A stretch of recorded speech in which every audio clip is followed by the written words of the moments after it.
जो हमारा नागपुर का जो 3 दिवसीय जो संगति हमारी वहां लगने जा रही है, जो हमारा कार्यक्रम है, वो उसको हमें सफल और यादगार बनाना है। और उसको सफल और यादगार बनाने के लिए हमारे सभी समर संगी सर और बहनें, ज्यादातर तो सर ही लगे हुए हैं, बहनें भी हमारी काम कर रही हैं, पूरी शिद्दत से, पूरी मेहनत से दिन और रात लगे हुए हैं। क्योंकि 1,000 लोगों का प्रोग्राम वहां करना, उनको उनकी व्यवस्था करना कोई छोटी बात नहीं है। पूरी दिन रात मेहनत लग रहे हैं नागपुर के लोग भी और हर जगह के लोग, कि कोई कमी ना रह जाए, क्योंकि कोई कमी ना रह जाए। लेके रेलवे स्टेशन से और चिंचोली तक और दीक्षा भूमि की जो जो व्यवस्था है, जो वहां रुकने की, ठहरने की, खाने की, पीने की, चाय नाश्ता, लाइट और आपके बिस्तर और आपकी जो भी आपकी सुविधा की, जो भी आपको सुविधा चाहिए, वो आपको वहां मिलने वाली है। तो उस जो व्यवस्था है वहां पर, जो वहां मेहनत हो रही है, तो उसको ऐसे ना समझे कि वहां हम मेहमान बनकर जा रहे हैं। तो उसमें हमारी भी कुछ जिम्मेदारियां बनती हैं, हर समर संघी की जिम्मेदारी बनती है। क्योंकि जो हमारे महापुरुषों की जन्म स्थली है, कर्म स्थली है, हमको उनको साफ सुथरा रखने में, हमको उनको क्लीन रखने में हमारी जिम्मेदारी बनती है। क्योंकि ये हमारी धरोहर है, ये हमारी संस्कृति है, ये हमारी धार्मिक स्थल है। तो इसके लिए हम सभी को थोड़ा थोड़ा विशेष ध्यान रखना पड़ेगा, सभी समर्थनी को, चाहे वो सर है चाहे वो बहन है, हमें वहां साफ सफाई का विशेष ध्यान रखना है। जैसे कभी गीता बहन जी ने बताया था कि वहां जब हम जाएंगे तो अपने साथ ऑल आउट ले जाएं, ओडोमास ले जाएं, मच्छर अगर किसी को ज्यादा काटते हैं तो वो अपने पास अपना अपना सब सामान रखें, एक माचिस से एक मोमबत्ती भी रखें। लाइट अगर जाती है, वैसे तो आजकल मोबाइल में भी सबके टॉर्च है, फिर भी रख लें, क्योंकि ज्यादा देर अगर लाइट किसी वजह से जाती है तो मोबाइल की बैटरी भी लो हो सकती है। अपने साथ ओढ़ने बिछाने की चादरें भी रख लें, क्योंकि अगर थोड़ी बहुत व्यवस्था ऊपर नीचे हो गई तो हमारे पास हमारी ओढ़ने बिछाने की चादर होनी चाहिए। और जब ट्रेन में जाते हैं तो तब भी हमें अपनी चादर अगर हम ओढ़ते हैं तो हमको ज्यादा सही लगता है। अभी गीता बहन जी ने ही बताया था, जो हम लोग यहाँ से हैं, कि हम वहाँ कोई भी कीमती चीज हमें नहीं लेकर जानी, खास तौर से सोना चांदी हमें वहां लेकर नहीं जाना है, बिल्कुल भी नहीं लेकर जाना है। आप आर्टिफिशियल पहने या माला पहने, कुछ भी पहने, लेकिन वहां सोना चांदी ना लेकर जाएं। क्योंकि अगर एक का किसी का सोना खो गया, किसी का कोई, आज का सोना सोना बहुत महंगा है, तो सबका ध्यान उधर चला जाएगा और हमारी जो संगति है वो हो सकता है वो खराब भी हो जाए, कि हाँ इनका नुकसान हो गया। दूसरी बात यह है कि जब हम 2 अक्टूबर को नागपुर वहां दीक्षा भूमि में जाएंगे, और हम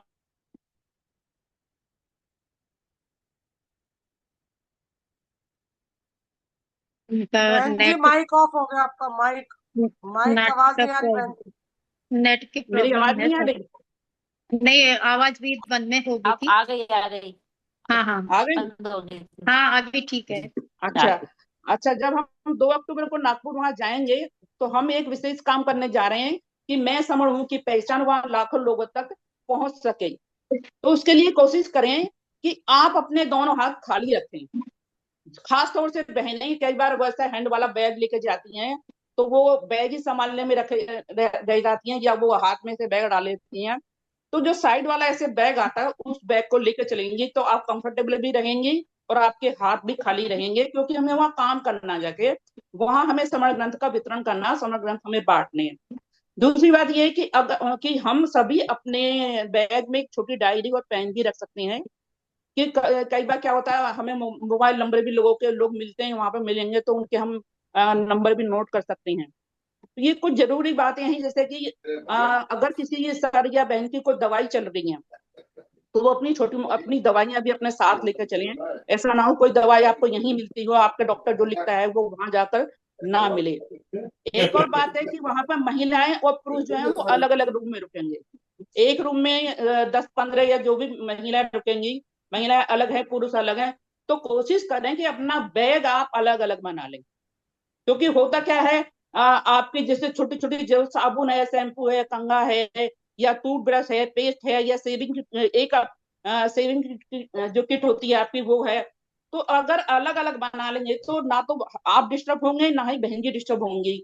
होता क्या है, बार बार ला मेरा ब्रश दे दे, ला मेरा पेस्ट दे दे, तो इधर उधर चक्कर लगाने में हमारा बहुत ज्यादा समय जाएगा। तो कोशिश करें कि अपनी जो एक किट है वो अलग से बना लें। एक बात और है कि जब हम वहां जाएंगे तो वहां की जो फोटो वीडियो जो भी वहां की हम जो है वो कैप्चर करेंगे अपने फोन में, ज्यादा से ज्यादा हम अपने वीडियो बनाएंगे, फोटो खींचेंगे, क्योंकि वो वीडियो फोटो जो है हमारे प्रचार प्रसार में आगे काम आएंगे। जब हम अपना संघ का जो प्रचार प्रसार करते हैं कि भाई ये लोग कहाँ गए हैं, इतनी भीड़ है वहां पर, लाखों लोग हैं प्रचार कर रहे हैं, तो खूब वीडियो बनाए, खूब फोटो खींचें। लेकिन उसके लिए आप अपने फोन को खाली करके चलेंगे घर से। जो फोन का डाटा है या जो आपकी गैलरी है उसको आप खाली कर लें, क्योंकि देखने में ये आता है कि कई बार हमारा फोन भरा हुआ रहता है, उसमें बहुत सारा, तो वो वहां जाके फोटो वीडियो वो स्टोरेज जो है फुल बता देता है, तो हमारे हम फोटो वीडियो जो है वो खींच नहीं पाते हैं। एक और बात है कि एक साफ सफाई की जो बात आती है, छाया में हमारा जीवन संवरता है। जी हाँ, दुर्गा हम बहन जी बात आपका कर रहे माइक हैं खुला हुआ है। दुर्गा बहन जी। एक और बात है कि जैसे कि जारी साफ करो सफाई की बहन जी। बात चल रही थी, जैसे कि साफ सफाई की बात चल रही है, तो हमें अपने रूम को साफ रखना है, ये जिम्मेदारी हमारी है।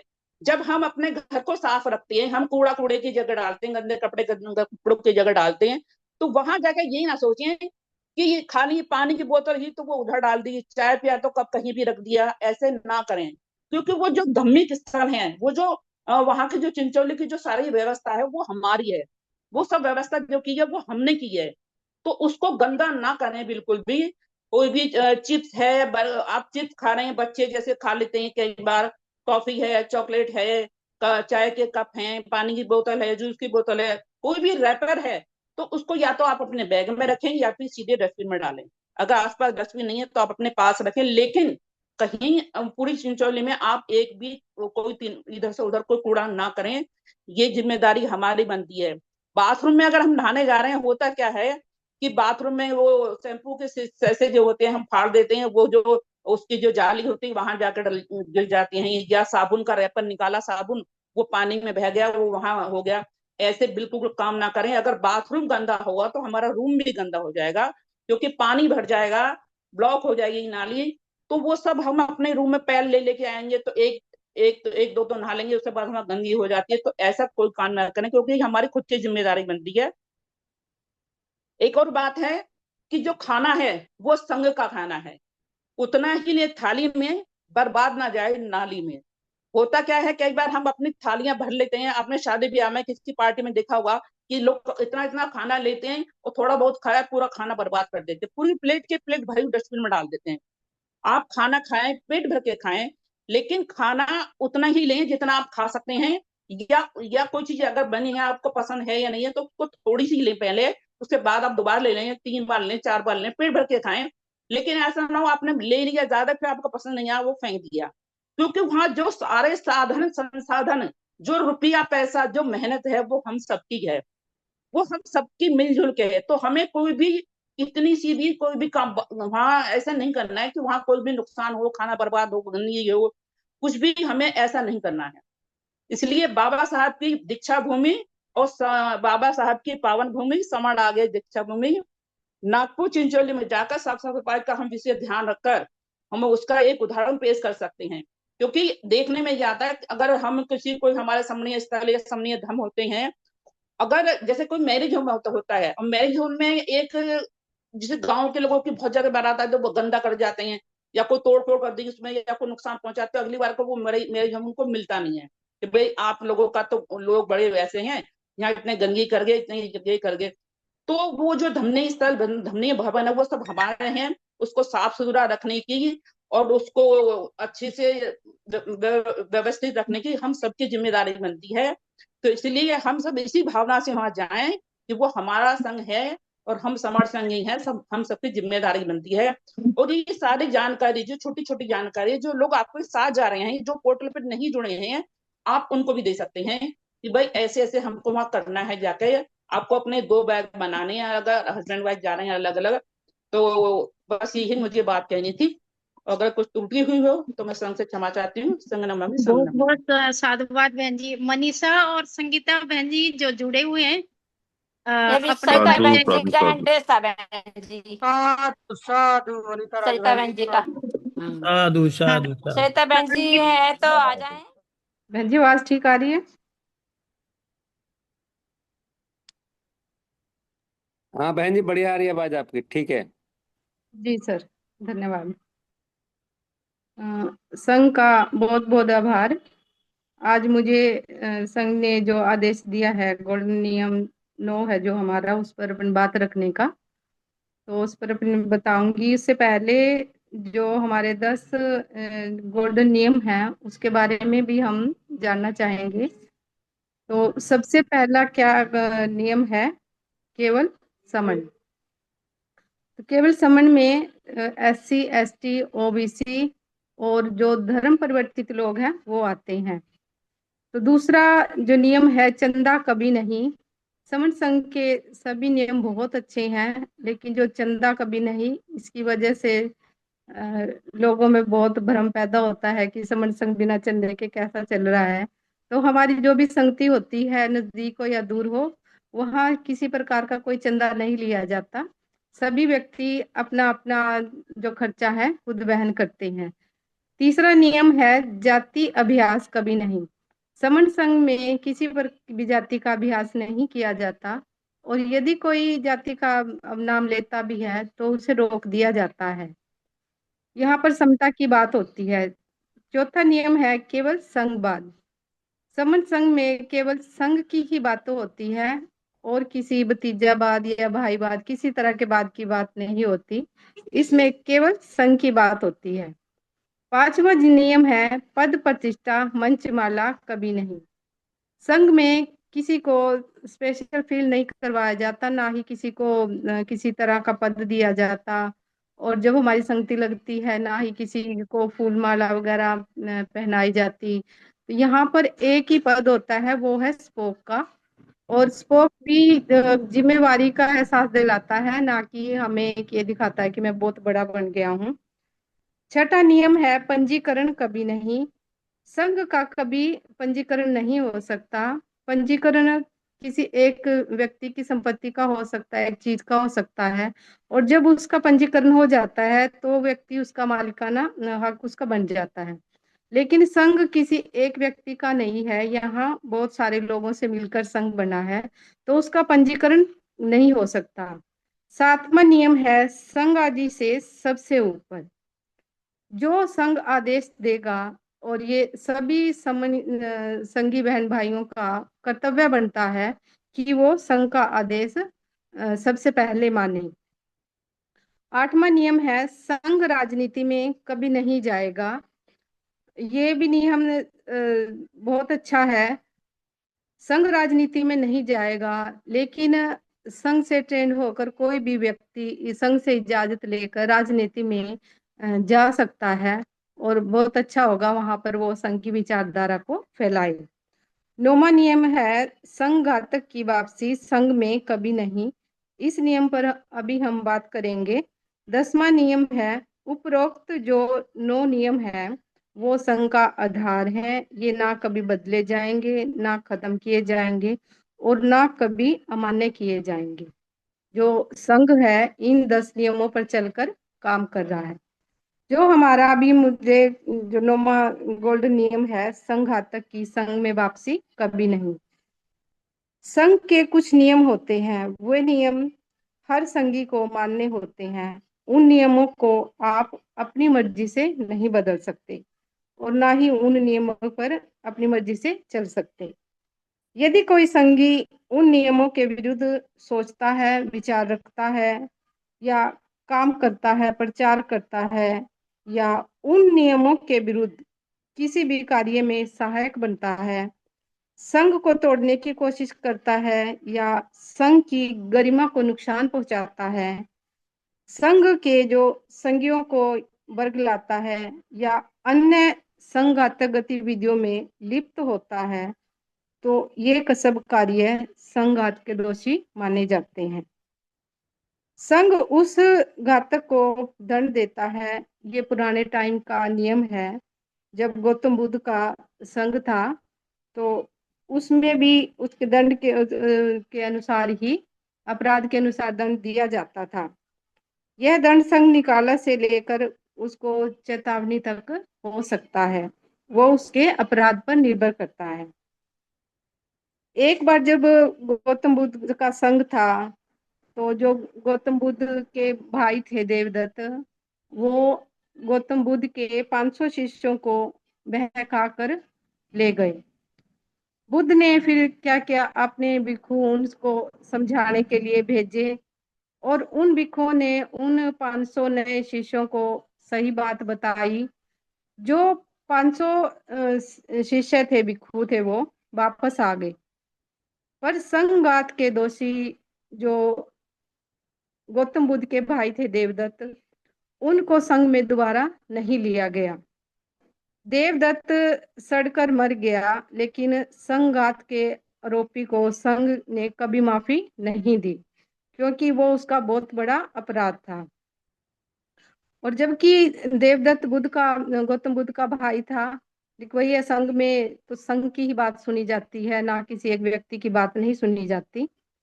तो दुनिया ने वहीं से नियम सीखा। जैसे सेना में अधिक यदि कोई संघ सेना के खिलाफ विद्रोह करता है तो उसे माफ नहीं किया जाता। देश में जो व्यक्ति देश के विरुद्ध विद्रोह करता है उसे माफी नहीं मिलती। कंपनी में भी यही नियम है, जो व्यक्ति कंपनी के खिलाफ काम करता है उसे माफ नहीं किया जाता। सरकारी कर्मचारी भी सरकार के खिलाफ यदि कार्य करता है तो उसे भी दंड दिया जाता है। इसी तरह हर एक प्राइवेट संस्था है या गवर्नमेंट संस्था है, तो हमें उनके नियमों के अनुसार ही काम करना पड़ेगा। यदि हम उनके विरुद्ध काम करेंगे तो हम उसके दोषी हो सकते हैं। आधुनिक काल में और संघ में जो संघ की विचारधारा के खिलाफ यदि कोई काम करने की बात, तो क्या करेगा, वो सोच भी नहीं सकता। यदि जो गोल्डन नियम है जो संघ के 10 उनको मानता है, तो वो उसके विरुद्ध की बात सोच ही नहीं सकता, करने की तो बहुत दूर की बात हो जाती है। और यही संघ की विचारधारा है और यही संघ की सफलता का मूल आधार है।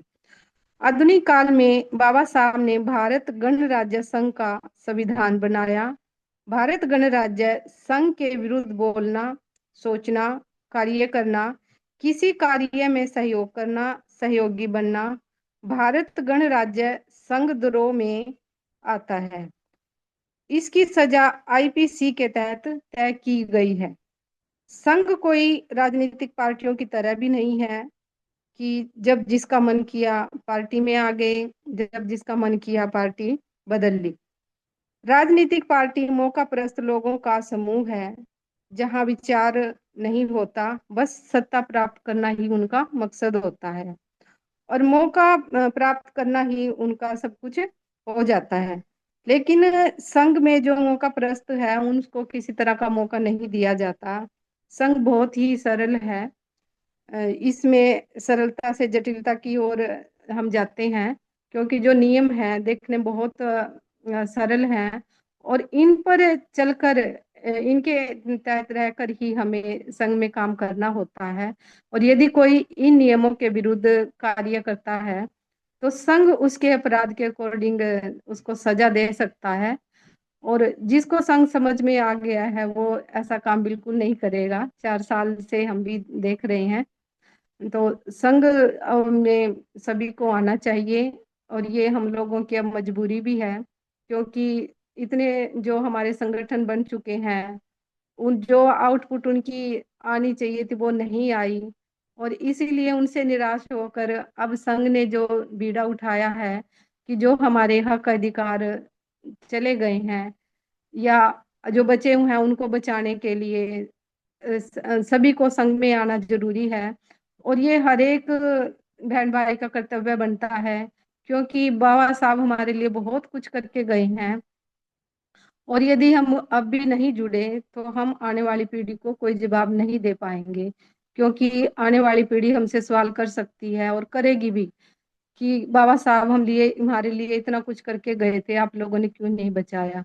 तो ये हम एक सभी को एक कर्तव्य समझकर संघ में आकर काम करना चाहिए। और अभी जो 2 अक्टूबर को हमारा स्वर्ण मेला लगने जा रहा है नागपुर में, तो उसमें भी हम सबको जाकर उसे सफल बनाना चाहिए, ये भी हमारा सबसे बड़ा कर्तव्य है। और ये साल में एक बार आता है, तो ये हमारे लिए बहुत बड़ा त्योहार भी है। मेला तो है ही है, लेकिन ये हमारे लिए बहुत बड़ा त्योहार है, और इसको हम सब ने मिलकर सफल बनाना है। ज्यादा से ज्यादा हमारे संगी बहन भाई वहाँ आए और आकर उस मेले को सफल बनाएं। 2 और देखें, अक्टूबर 2025 को जो समनों का महामेला यानी कुंभ लगने वाला है, जी उससे पहले जो वहाँ बाबा साहब डॉक्टर भीमराव अंबेडकर ने 1956 के 14 अक्टूबर को जो दीक्षा ली थी, वो अब हमारे लिए ऐतिहासिक है, क्योंकि वो समन संघों के लिए पॉइंट ऑफ प्लेस है, जहाँ से समन संघ की शुरुआत हुई, आधुनिक भारत यानी मॉडर्न भारत की शुरुआत हुई, और वहीं से हमारी जो नई समन संघ, वर्तमान जो समन संघ चल रहा है, उसका माने आधार बिंदु है। वहां से ही हम सब जानते हैं अपने संघ के बारे में, और बाबा साहब ने दीक्षा लिया, तभी से संघ धीरे धीरे धीरे धीरे आगे बढ़ रहा है। और अभी 2025 को 2 अक्टूबर को महामेला लगने वाला है। वहाँ लाखों की संख्या में समन लोग इकट्ठे होंगे, और उससे हमारा भारत को यानी विश्व को बहुत बड़ा मैसेज जाने वाला है, और समन संघियों की संख्या और भी बढ़ने वाला है। इससे हमारा बहुत बड़ा फायदा होने वाला है, क्योंकि हमारे लोग जितना ज्यादा संख्या में जानेंगे, उतना ही हम हक अधिकार के लड़ाई में आगे बढ़ सकेंगे। ये भी हमारे लिए बहुत फायदेमंद है और होना भी चाहिए। जितना लोग जुड़ेंगे, उतना जल्दी हम अपने मकसद को पूरा कर पाएंगे। ये भी हमारे फायदेमंद है। और उसके मूल आधार बिंदु है हमारे नागपुर की धरती, वो समनों की धरती है, जहाँ से वो महामानव बाबा साहब ने दीक्षा लिया, और हम उन्हीं के बदौलत आज हम संघ में जुड़े हैं, नहीं तो हम नहीं जुड़ पाते। बस बहन जी, इतना ही कहना है। और बहन जी, हमारी बहनों ने बहुत अच्छी अच्छी बातें बता दी हैं, और हम लोगों को क्या क्या वहाँ पे एहतियात बरतने हैं, क्या क्या चीजों का हमें ध्यान रखना है, सब हमारी बहन जी ने बता दिया है कि साफ सफाई का भी ध्यान रखना है, और वहाँ पे समण ग्रंथ दान में भी हम लोगों को बढ़ चढ़ के हिस्सा लेना है, और वहाँ पे जो कार्यक्रम है उसे सफल बनाने की कोशिश बिल्कुल बहुत ज्यादा प्रयास करना है, क्योंकि समण संघ जो है वो जुड़ने जोड़ने का कार्य 4 साल से कर रहा है, लगातार कर रहा है, निरंतर बिना रुके कर रहा है।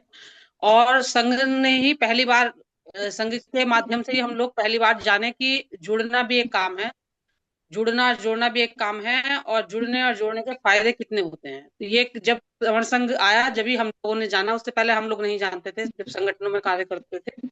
तो जो हमारा ये 2 अक्टूबर का नागपुर का दीक्षा भूमि का कार्यक्रम है, तो इसमें जो है हमारे जो जुड़ने और जोड़ने का कार्य जब ही पूर्ण होगा, जब घर घर तक जो जितने भी वहां पे समन भाई बहन आएंगे, वो सब अपनी समन पहचान को वहां से लेके जाए। क्योंकि जब वो अगर हम लोग इस बात में सफल हो गए कि हम लोग उन्हें समण पहचान उनके घर तक पहुंचा सके, तो उसके बाद हमारे जुड़ने और जोड़ने का कार्य बहुत आसान हो जाएगा, और हम बहुत तेजी से और बहुत जल्दी और बहुत कम प्रयासों में हम लोग जुड़ जाएंगे। तो हमें इस बात का ध्यान रखना है कि वहां पे ज्यादा से ज्यादा लोगों से कांटेक्ट करना है, उन्हें समण ग्रंथ देना है, और जो अपने छोटे छोटे कार्ड है समण ग्रंथ के, वो भी हम लोग वहां से और वो उन्हें भी डिस्ट्रीब्यूट करें, अपने बच्चों से कराएं। तो ये एक प्रभावशाली तरीका होगा। और बाकी जो है, हमें 29 तारीख को सब लोग, आपका रिजर्वेशन है, और 30 तारीख को सब लोग वहां पे पहुंचेंगे, और अगले दिन जो है घूमने का कार्यक्रम रहेगा, और 1 तारीख को संगति रहेगी, और 2 तारीख का मेन कार्यक्रम रहेगा। तो सब लोग जो है अपनी दवाइयाँ, अपने जो जरूरी सामान है वो सब लेके जाएं, जैसे किसी को कोई अगर दिक्कत रहती है, कोई माइग्रेन की दिक्कत रहती है, या किसी को बीपी की या और कोई समस्याएं रहती हैं, तो आपकी जो रेगुलर दवाइयां हैं उन्हें रखना ना भूलें। और वहां पे वैसे डॉक्टर्स की टीम रहेगी, लेकिन फिर भी हमें अपनी तरफ से जो है वहां पे अपना हर सामान रखने का पूरा पूरा प्रयास करना है, क्योंकि हम वहां पे जाके एंजॉय करें, अपने स्वास्थ्य का भी ध्यान रखें। और वहां पर जो है जैसे बहन जी ने बताया कि हमें वहां पे साफ सफाई का भी ध्यान रखना है, और जो हमारी बहनें हैं और जो हमारे सर हैं सबके लिए सपोर्टिव रहना है, सबका ध्यान रखना है। ऐसा नहीं करना है कि ये मेरे परिवार का सदस्य है या कोई है, हम वहां पे हम सब परिवार ही हैं, और सब जो है छोटे बड़े बुजुर्गों सबका हम लोगों को ध्यान रखना है। तो इसी के साथ बहन जी मैं वाणी को विराम दूंगी अपनी। अगर मेरे कथन में कोई त्रुटि हुई हो तो क्षमा क्षमा कर।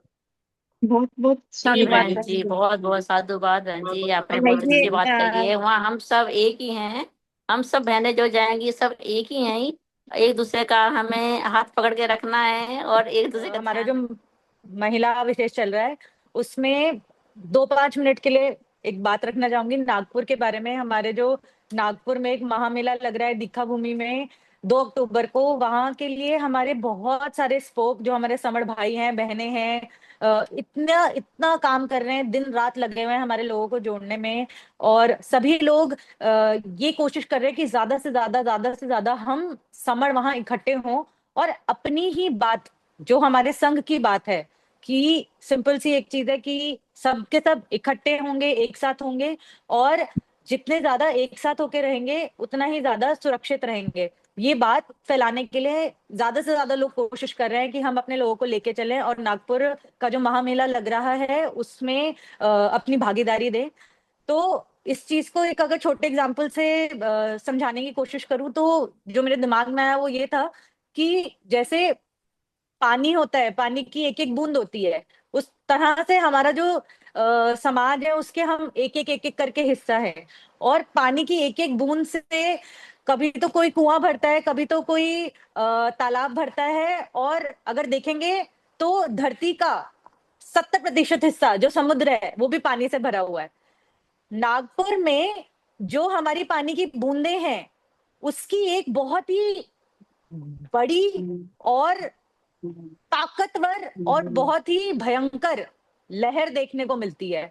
वहां पे जो विजयदशमी का जो ये मेला लगता है नागपुर में, वहां आपकी जहां नजर जाएगी वहां आपको अपने लोग दिखेंगे, जहां नजर जाएगी वहां आपको अपना रंग दिखेगा, जहां नजर जाएगी वहां अपने लोग मिलेंगे, अपना कल्चर मिलेगा, अपनी संगति मिलेगी। हर कोई हर तरफ अपनी ही बात कर रहा होगा। आपको वहां पे ऐसा लगेगा ही नहीं कि आप किसी अनजान शहर में आ गए। आपको ऐसा लगेगा कि अरे यहाँ तो सभी अपने हैं, जो अनजान भी दिख रहे हैं वो भी अपने ही है सारे के सारे, बस हमारे देखने में फर्क था।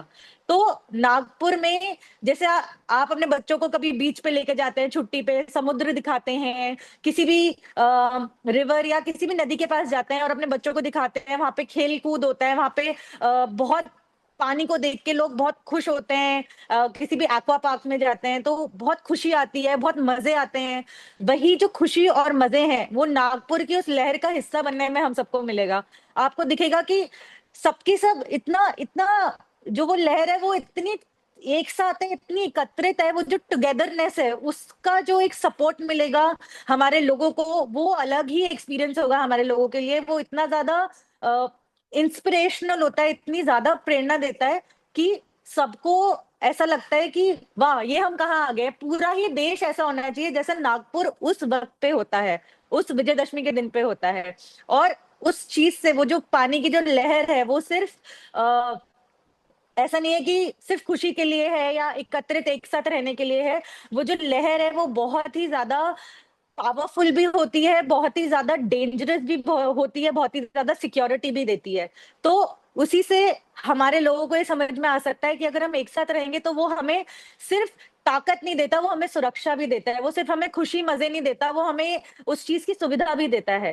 तो नागपुर के लिए अगर आप सिर्फ इसलिए भी नहीं जाना चाहे कि वहां पे इतनी दूर जाना है या क्या करना है, कि हम इतनी सारी संगतियां तो कर रहे हैं, आप अपने परिवार के साथ सिर्फ उस एक एक्सपीरियंस के लिए जाए, उस एक अनुभव के लिए जाए कि एक बार जब आप उस लहर के हिस्से बन जाएंगे तो जो आपको खुशी, जो आपको सुकून, जो आपको एक कहता है ना कि आपकी आत्मा को तृप्ति मिलेगी कि हाँ सब कुछ मेरा है, सब कुछ अपना है, वो जो एक अनुभव है वो शायद ही आपको कहीं और मिल सकता है। नागपुर हम सब जा रहे हैं, ये एक बहुत ही once in a life time अनुभव एक्सपीरियंस है एक्चुअली, कि हम सब उस चीज को एक्सपीरियंस करें, उसको अपना जिंदगी का हिस्सा बनाए और उससे इंस्पायर होके, उससे प्रेरणा लेके आगे अपनी बात और ताकत से और ज्यादा ठोस तरीके से फैला सकें। तो सभी को मैं यही कहना चाह रही थी कि आप सभी लोग जो हमारा 2 अक्टूबर को नागपुर में महामेला लग रहा है दीक्षा भूमि में, आप सभी लोग उसका हिस्सा बने, आए, कोशिश करें जितने ज्यादा टिकट बुक कराने हैं सब कुछ आप जल्दी जल्दी कराने की कोशिश करिए। बस, ट्रेन, एरोप्लेन, गाड़ी, जैसे भी आप आ सकते हैं आप आए और उस लहर का हिस्सा बने, उस ताकत का हिस्सा बने, उस पावर को फील करें। वो सिर्फ अनुभव की जा सकती है, बातों से पता नहीं लगेगी। सभी को सनन नमामि। अगर मेरी बात में किसी को कुछ गलत या गड़बड़ लगा बहुत हो तो बढ़िया प्लीज बहन मैं जी, सभी वेरी से क्षमा नाइस। मांगती हूँ। संगम मामी बहुत बढ़िया, सनन नमामि। बहुत अच्छी बात रखी है बहुत आपने। बहुत साधुवाद। साधुवाद बहन जी। परिवार हिसार हरियाणा से मैं संघ ने मुझे समण संघ गान गाने का आदेश दिया है। समण संघ गान सुपटिपन्नो समण संघो उजेपटिपन्नो समण संघो न्यायपटिपन्नो समण संघो सामीचिपिटिपन्नो समण संघो ऐस समण संघो आहुनेयो पाहुनेयो दक्षिणेयो अंजलि कर्णियो अनुत्रम पुण्यखेतम लोकसाति संगं जीवित पर्यंतम शरणं गच्छामि। ये च संगो अतीतो च ये संगो अनागतो पच्चुपन्नो ये च संगो अहम वंदामि सबदा। नत्थि में शरणम अय्यम संगो में शरणम वर्णम एतन सच वज्जेन भवतु सब मंगलम संगं संगं संगं नमामि।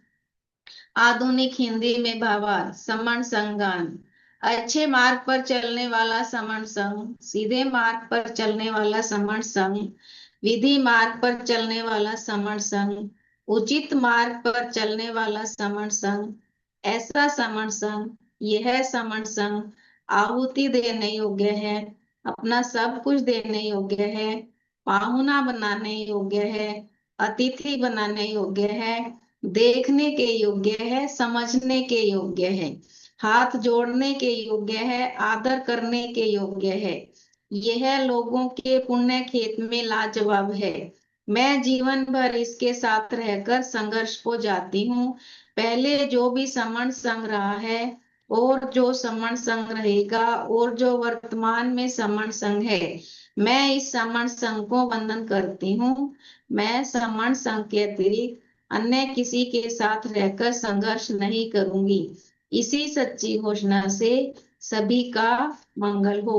मैं संघ संघ संघ को नमन करती हूँ। संगं नमामि संगं नमामि संगं दीक्षा नमामि। भूमि पे जो प्रोग्राम है हम उसके लिए हम जो प्रयास कर रहे हैं सफल बनाने के लिए, सबसे पहले तो बहन जी सभी को संगं नमामि, नमो बुद्धाय, जय भीम, जय संविधान। बहन जी जो जय भीम हमारा, होता है।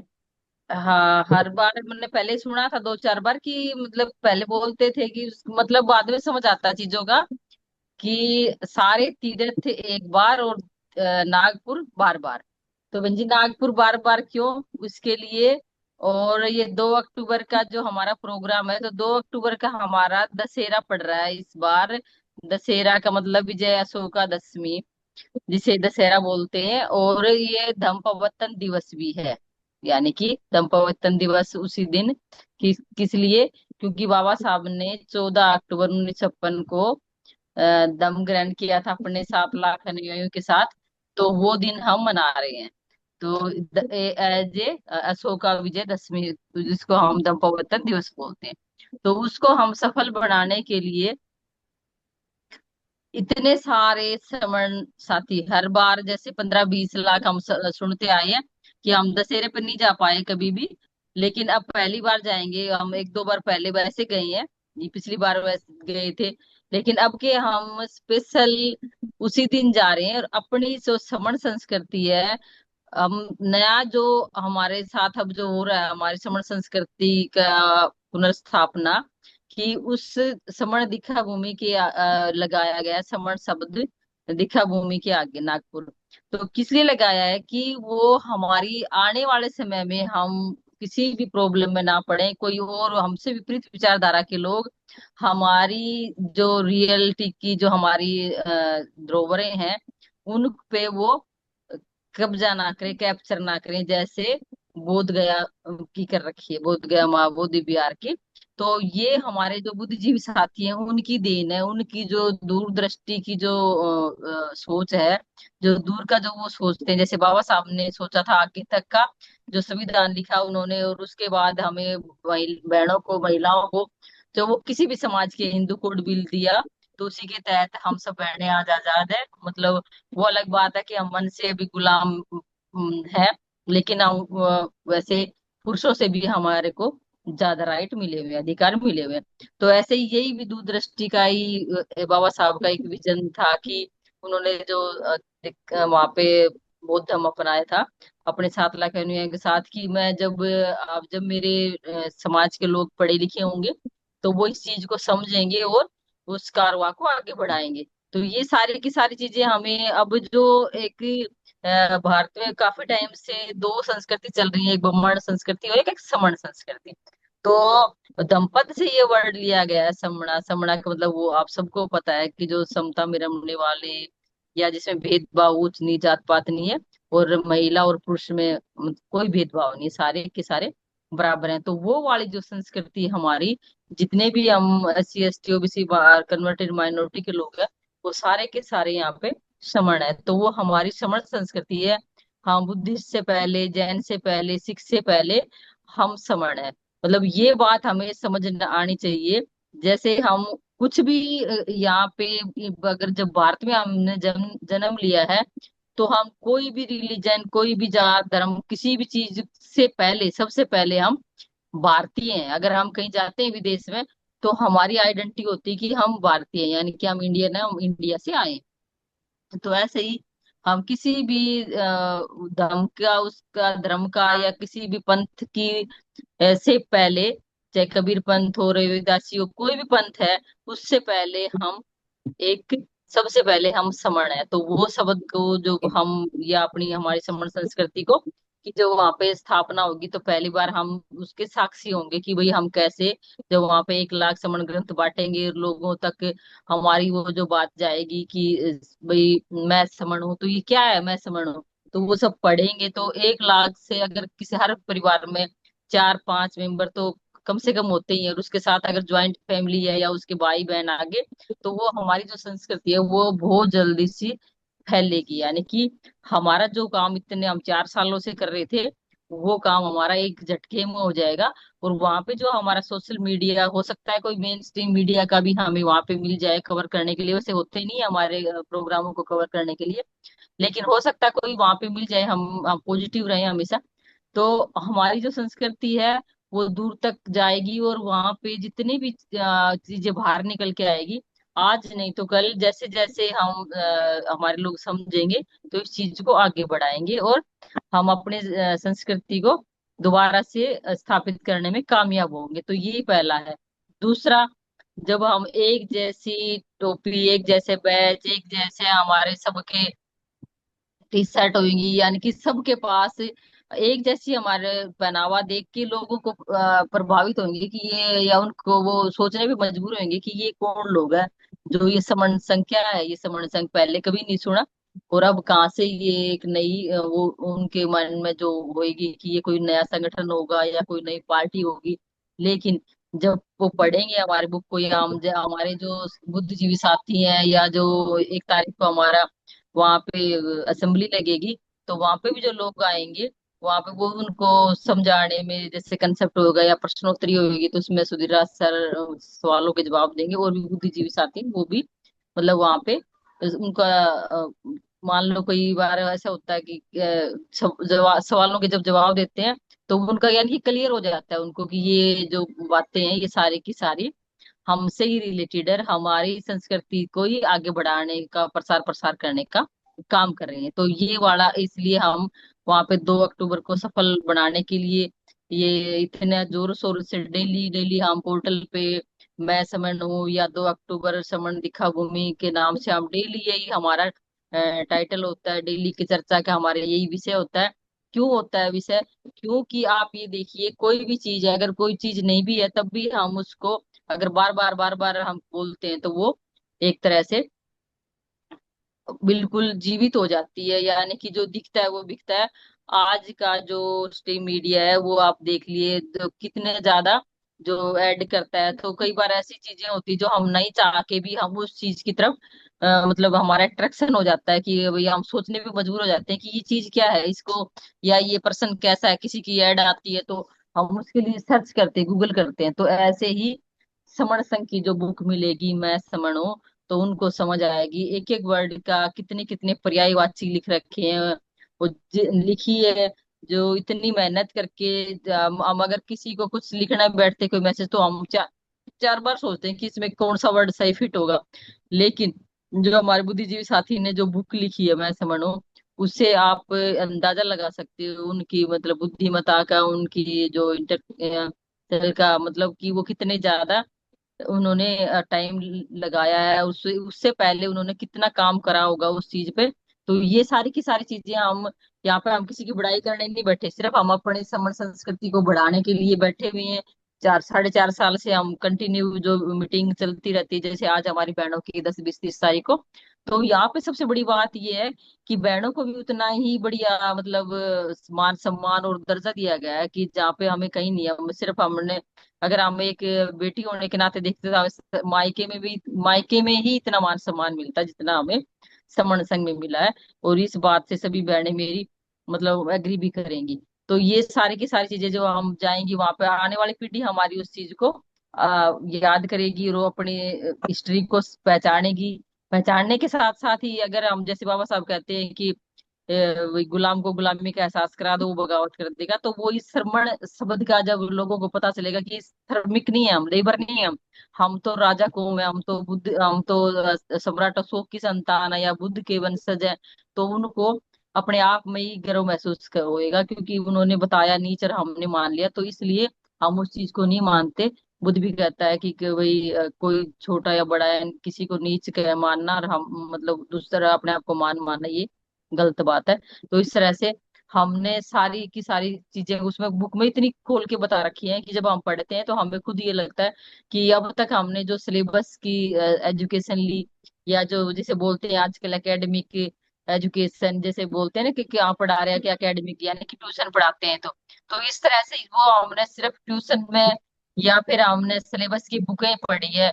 जैसे हम महापुरुषों को पढ़ते हैं या हमारी समर संस्कृति को पढ़ते हैं या अपने महापुरुष जितने भी हुए हैं, तो हमें गर्व फील होता है अपने आप पे कि हम समण संस्कृति के हमारे इतने बड़े बड़े चाहे हम कितने भी हमारे महापुरुष है उनको दबाया गया है, उनको किसी न किसी और रूप में उसको पुजवा दिया गया है, चाहे कबीर साहब, रैदास, दादू नानक, पलटू कबीर, जितने भी हमारे महापुरुष हुए हैं तो उनको एक तरह से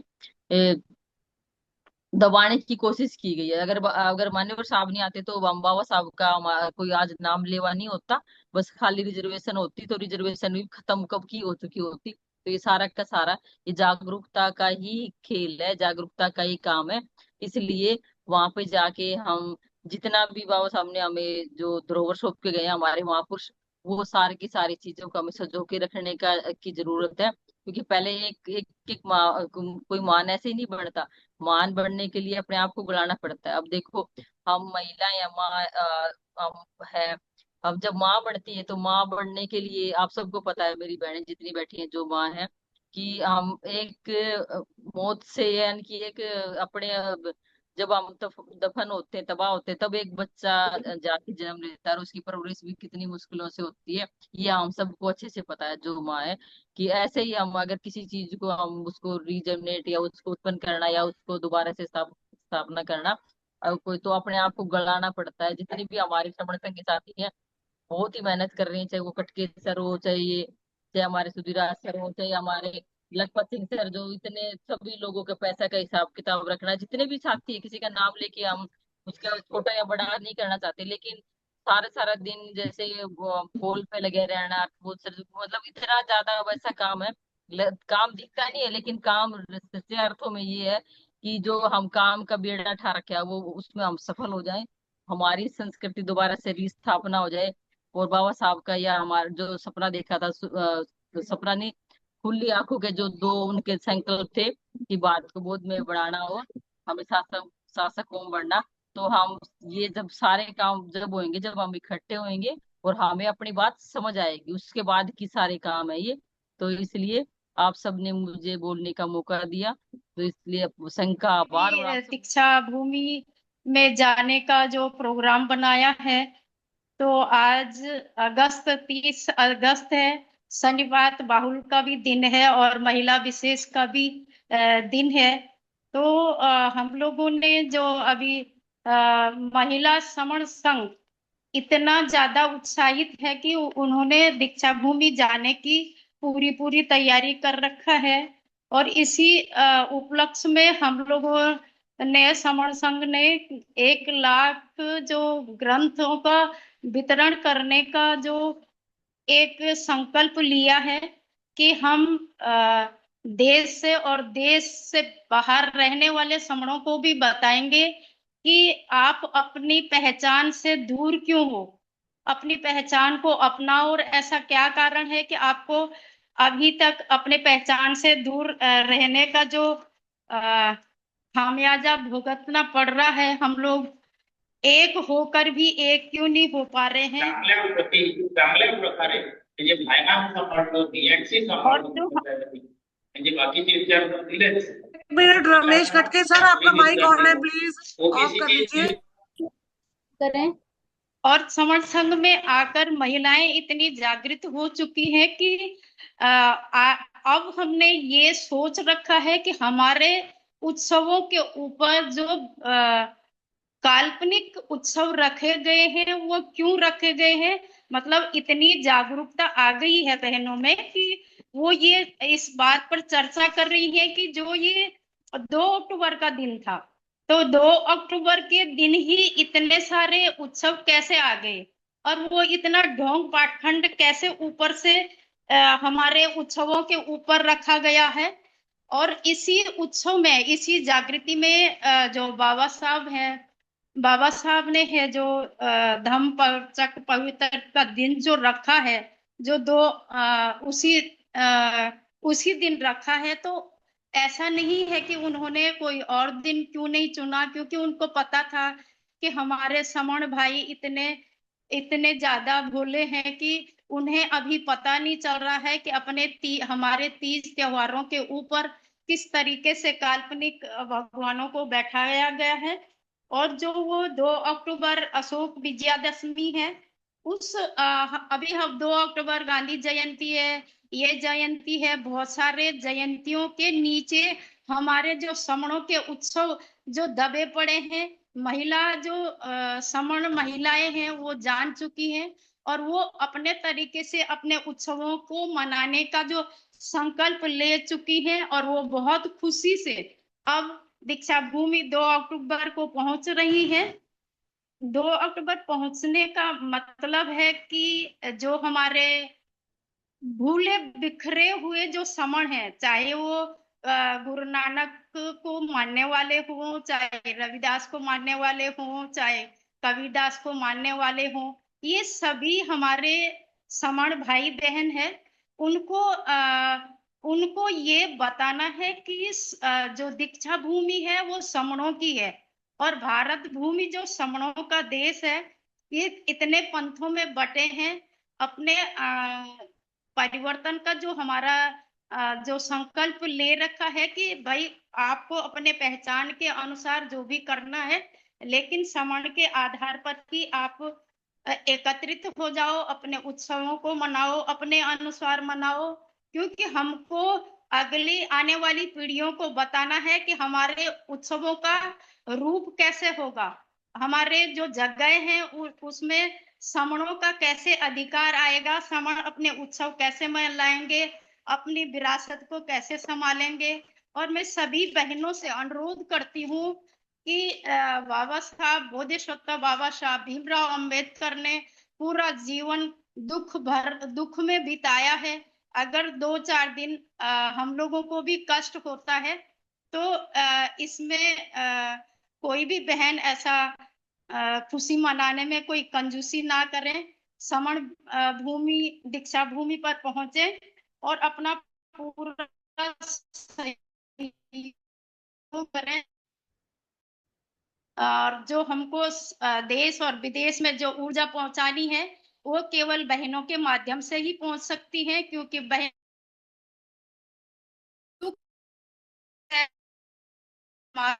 संभालती हैं।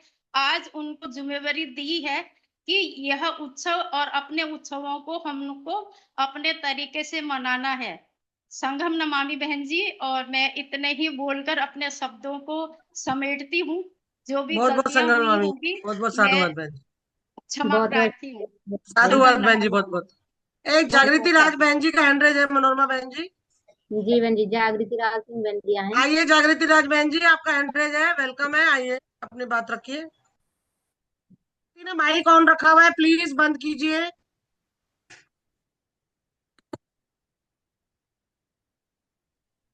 बहन जी, आज कीजिए महिला बहन जी, शुरू दिवस भी है और शुभ शनिवार का दिन है हमारा। तो आज हमारी बहनें काफी संख्या में और दिन की अपेक्षा ज्यादा जुड़ी हुई हैं। तो जैसे कि हमारा प्रचार प्रसार दीक्षा भूमि में जो नागपुर में महामेला लगने जा रहा है उसके उपलक्ष्य में बताऊंगी। और जैसा कि रोज ही बताया जा रहा है, प्रचार प्रसार काफी तेजी से चल रहा है। तो एक तो ये है कि जो नागपुर दीक्षा भूमि में लोग हर वर्ष पहुंचते ही हैं, 18 से 16-17 लाख लोग वहां पहुंचते हैं।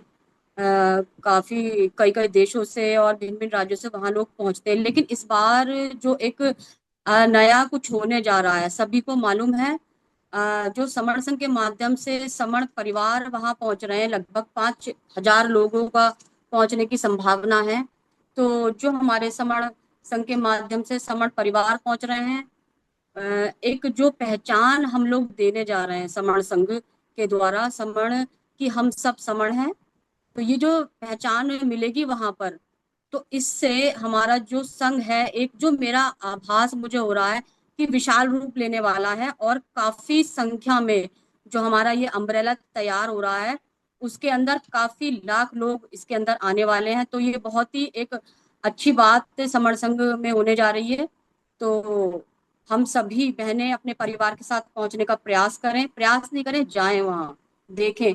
मुझे तो पहली बार जाने का मौका मिल रहा है अपने परिवार के साथ, तो मैं तो बहुत खुश हूँ कि मुझे वहां जो और कुछ सीखने को मिलेगा, देखने को तो मिलेगा ही, सीखने को मिलेगा कि भाई हमारी जो प्राचीन परंपरा रही थी या रही है वो सब हमें देखने को मिलेगी।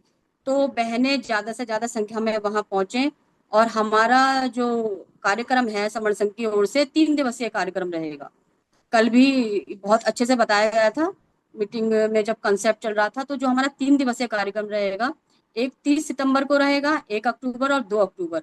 तो 30 सितंबर को जो 29 को हमारे समण साथी चलेंगे, 30 को वहां पहुंचेंगे। मॉर्निंग में हमारा घूमने का प्रोग्राम बना हुआ है और शाम को जो प्रोग्राम है वो हमारा कल्चरल रहेगा, सांस्कृतिक प्रोग्राम।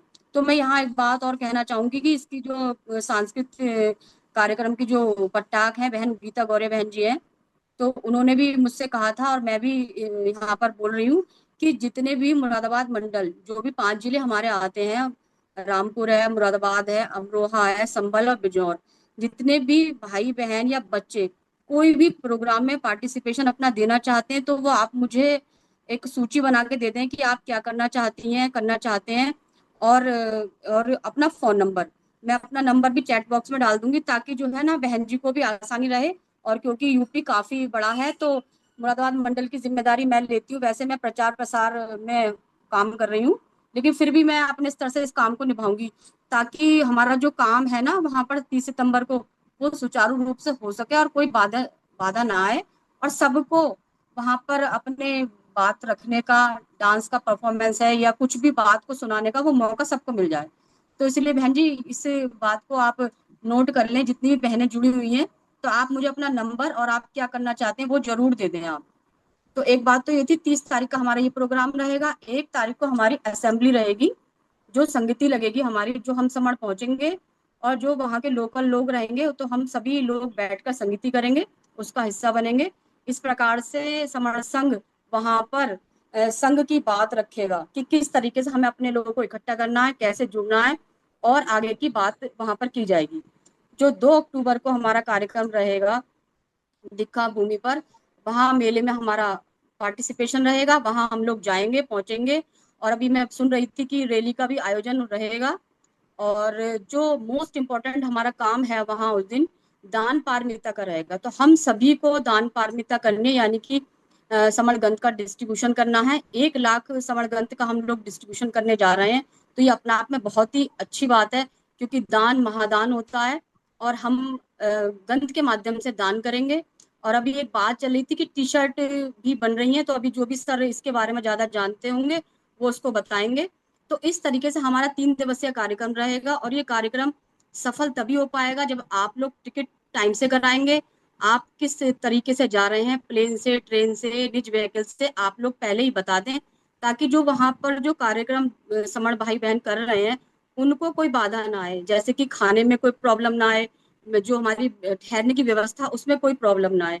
तो इस तरीके से हम सभी को इसमें अपना योगदान देना चाहिए और दान पारमिता करनी चाहिए।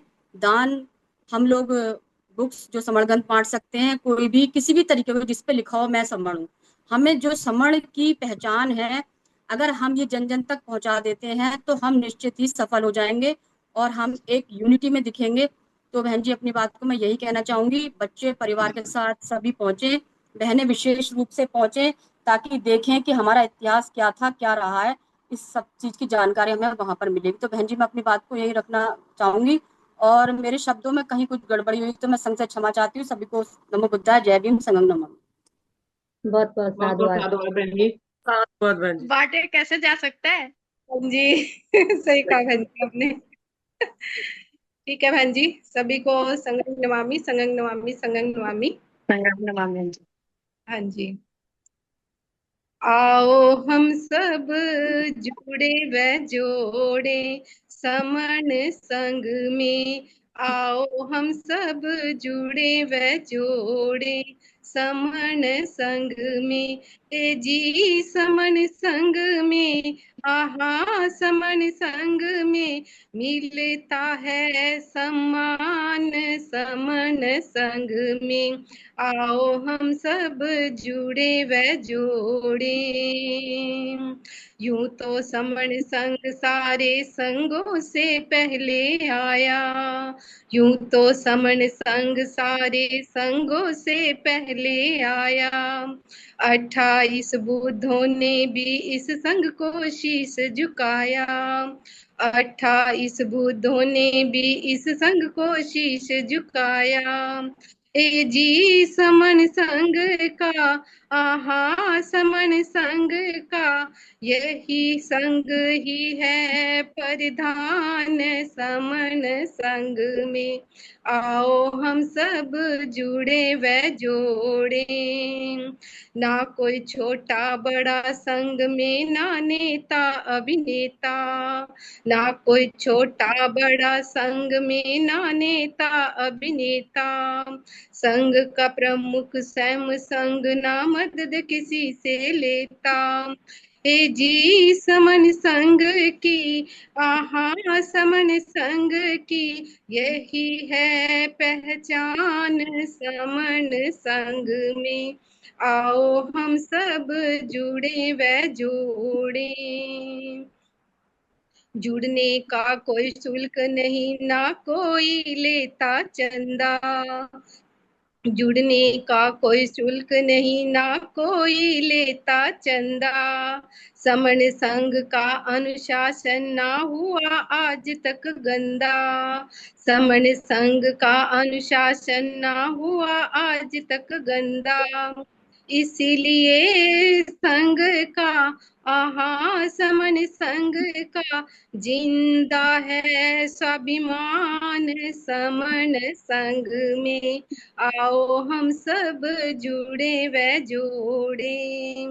हम समणियों को जिस दिन से समण संघ है भाया, हम समणियों को जिस दिन से ये समण संघ है भाया, जुड़ने और जोड़ने का तब से संकल्प उठाया।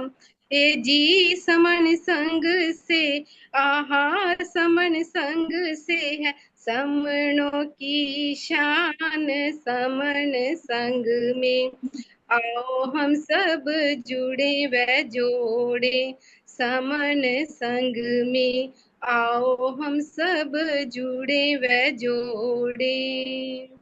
जय भीम, नमो बुद्धाय, संगं नमामि संगं।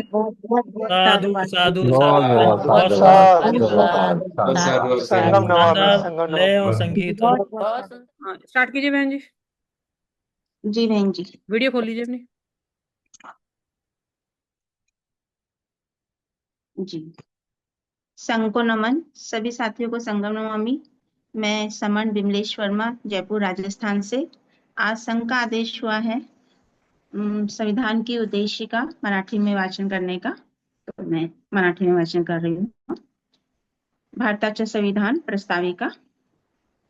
आम्ही भारताचे लोक, भारताचे एक सार्वभौम समाजवादी धर्मनिरपेक्ष लोकशाही गणराज्य घडविण्याच्या व त्याच्या सर्व नागरिकांसह सामाजिक, आर्थिक व राजनीतिक न्याय, विचार, अभिव्यक्ती, विश्वास, श्रद्धा व उपासना याची स्वतंत्रता, दर्जाची व संधीची समानता निश्चितपणे प्राप्त करून देण्याच्या आणि त्याच्या सर्वांमध्ये व्यक्तीची प्रतिष्ठा व राष्ट्राची एकता आणि एकात्मता याचे आश्वासन देणारी बंधुता प्रवर्तित करण्याचा संकल्पपूर्वक निर्धार करून आमच्या संविधान सभेत आज दिनांक 26 नोव्हेंबर 1950 रोजी याद्वारे हे संविधान अंगीकृत आणि अधिनियमित करून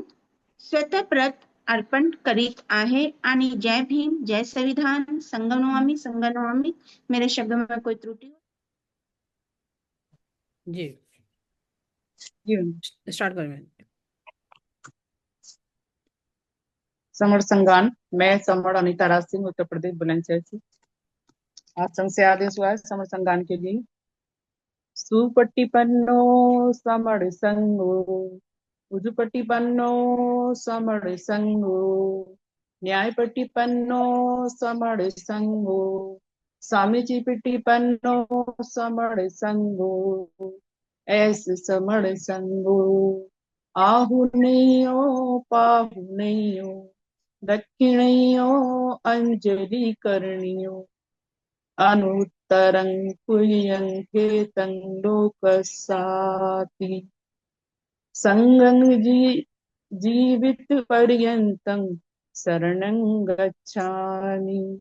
ये च संगो अतीता च ये संगो अनागता, पचपन्नो च ये संगो अहं वन्दामि सबदा। नथि मे शरणं अयं संघो में शरणं वरं, एतेन सज्जवज्येन भवतु सव्य मंगलं।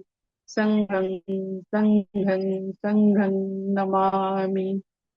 आधुनिक पाली हिंदी में भावार्थ है, अच्छे मार्ग पर चलने वाला समर संघ, सीधे मार्ग पर चलने वाला समर संघ, विधि मार्ग पर चलने वाला समर संघ, उचित मार्ग पर चलने वाला समर संघ।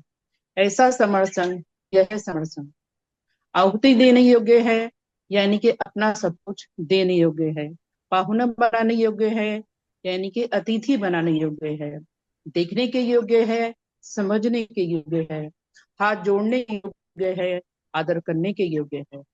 यह लोगों के पुण्य खेत में लाजवाब है। पुण्य के खेत मैं जीवन भर इसके साथ रहकर समर को जाती हूँ। पहले जो भी समर संघ रहा है और जो समर संघ रहेगा और जो वर्तमान में समर संघ है, मैं इस समर संघ को वंदन करती हूँ। मैं समर संघ के अतिरिक्त अन्य किसी के भी साथ रहकर संघर्ष नहीं करूंगी। इस सच्ची घोषणा से सभी का मंगल हो। मैं संघ को नमन करती हूँ। संघ नमामि संघ नमामि संघ नमामि।